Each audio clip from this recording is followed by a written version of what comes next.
मालूम भी नहीं होगा। शाहबानों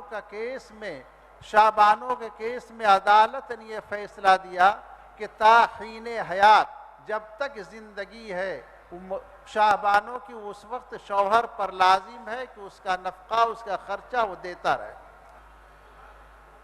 मोहतरम हज़रात, अब इसके बाद में रियासत झारखंड के मुमताज़ आलिम दीन, फ़क़ीह और उस्ताज़ हदीस हज़रत मौलाना मुफ्ती नज़र तौहीद साहब को इफ्तिताही कलिमात के लिए दावत देता हूँ।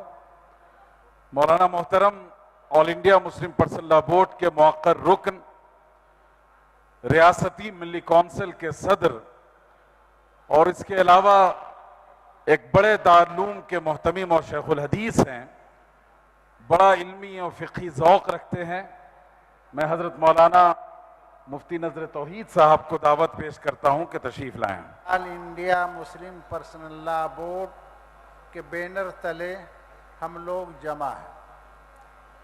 यह all India Muslim personal law board उस वक्त कायम हुआ जिस वक्त हिंदुस्तान की अदालतें और दूसरे कानून साज मजालिस इस्लाम और मुसलमानों के ख़िलाफ़ क़वानीन पास करने लगे और अदालतों के फ़ैसले इस्लामी शरीयत के ख़िलाफ़ होने लगे।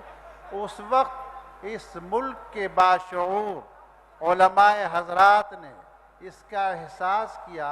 उसमें पेश हज़रत मौलाना मोहम्मद मिन्नतुल्लाह रहमानी, हज़रत मौलाना कारी तैयब साहब रहमतुल्लाह अलैह, हज़रत मौलाना अतीकुर रहमान उस्मानी और दीगर उलमा इसमें संजीदा थे। और उन लोगों ने ये महसूस किया कि ये ज़रूरत ये आन पड़ी है कि एक बोर्ड की तश्कील दी जाए।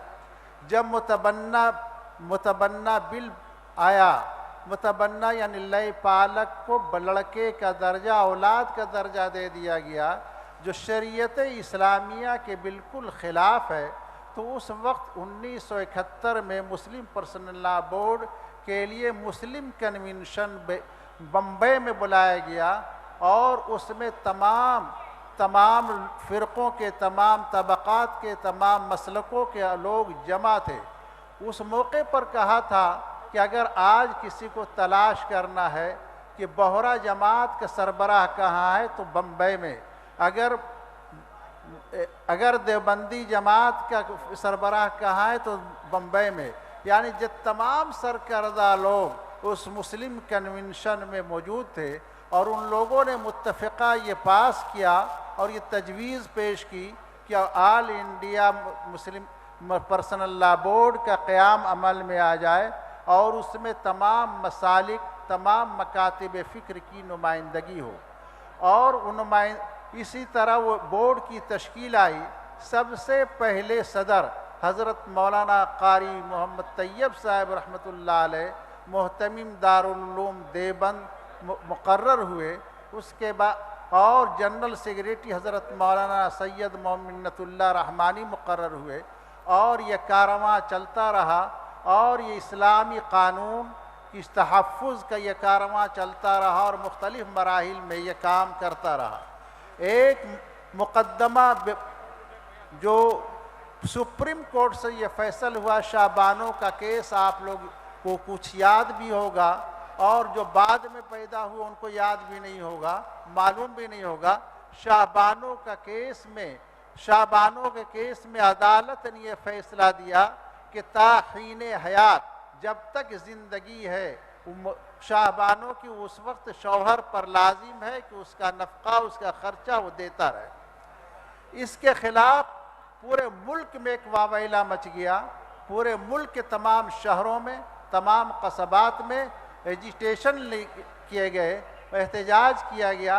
कौन सा मकाम था जहां एहतजाज न किया गया हो। और उसी के नतीजे में राजीव गांधी की हुकूमत थी और उस हुकूमत में वुमेन्स प्रोटेक्शन बिल पार्लियामेंट में लाया गया, यानी नफ़क़े मुतल्लक़ा बिल, और वो पास हुआ और मंजूर हुआ। तो इसी तरह जब हम बेदार होंगे, मुसलमान बेदार होंगे, तमाम तबक़ात के लोग खड़े हो जाएंगे तो इंशाअल्लाह सुम्मा इंशाअल्लाह हुकूमत मजबूर होगी। जैसे आज ये मसला पेश आ गया, हर मरहले में ये मसले पेश आते रहेंगे। आज ये मसला है, वक्फ का मसला है और दूसरे मसाइल हैं। आज ये लोगों की नजरें इसी पर पड़ी हुई है, तो आज जरूरत इस बात की है कि हम मुत्तहिद और मुत्तफिक होकर एक आवाज उठाएं और एक बात कहें कि ये वक्फ कानून जो लाया गया है 2025 का, वो हम मुसलमानों को मंजूर नहीं है। हम मुसलमानों को ये मंजूर नहीं है, हम इसके रिजेक्ट करते हैं। तो आज ये बात रोज़े रोशन की तरह आया है कि ये वक्फ तरमीमी कानून जो आया है, अगर ये निफाज हमारे ऊपर हो जाता है तो हमारी तमाम की तमाम चीज़ें, हमारे मसाजिद, हमारे मदारिस, हमारे खानकाहें, हमारे दरगाहें, हमारे इमाम बाड़े, हमारे तमाम चीज़ें ख़तरे में हैं। इसलिए आज मुसलमानों को हमारे कब्रिस्तान ख़तरे में है, यानी ज़िंदगी से लेकर मरने तक के तमाम चीज़ें हमारे ख़तरे में है। इसलिए आज मुसलमान मुत्तहिद और मुत्तफिक होकर, सिर्फ मुसलमान ही नहीं बल्कि तमाम वो लोग जो अमन पसंद हैं, जो सेकुलर पसंद है, वो तमाम भी इसको बुरा कह रहे हैं। इसलिए तमाम लोगों के इत्तेहाद इत्तेफाक से हम ये बात एहतजाज करते हैं कि ये कानून हमसे वापस लिया जाए। तो बहरहाल ये मुख्तसर सी तारीख़ मैंने अर्ज़ की, मुख्तसर अल्फाज में अल्लाह तबारक ताला इस काफ़िला को, तहफ़्फ़ुज़ शरीयत की इस काफ़िला को रमा और दवा करे और इसके ज़्यादा और रमा और दवा करे और इसको फ़रोग़ अता फरमाए।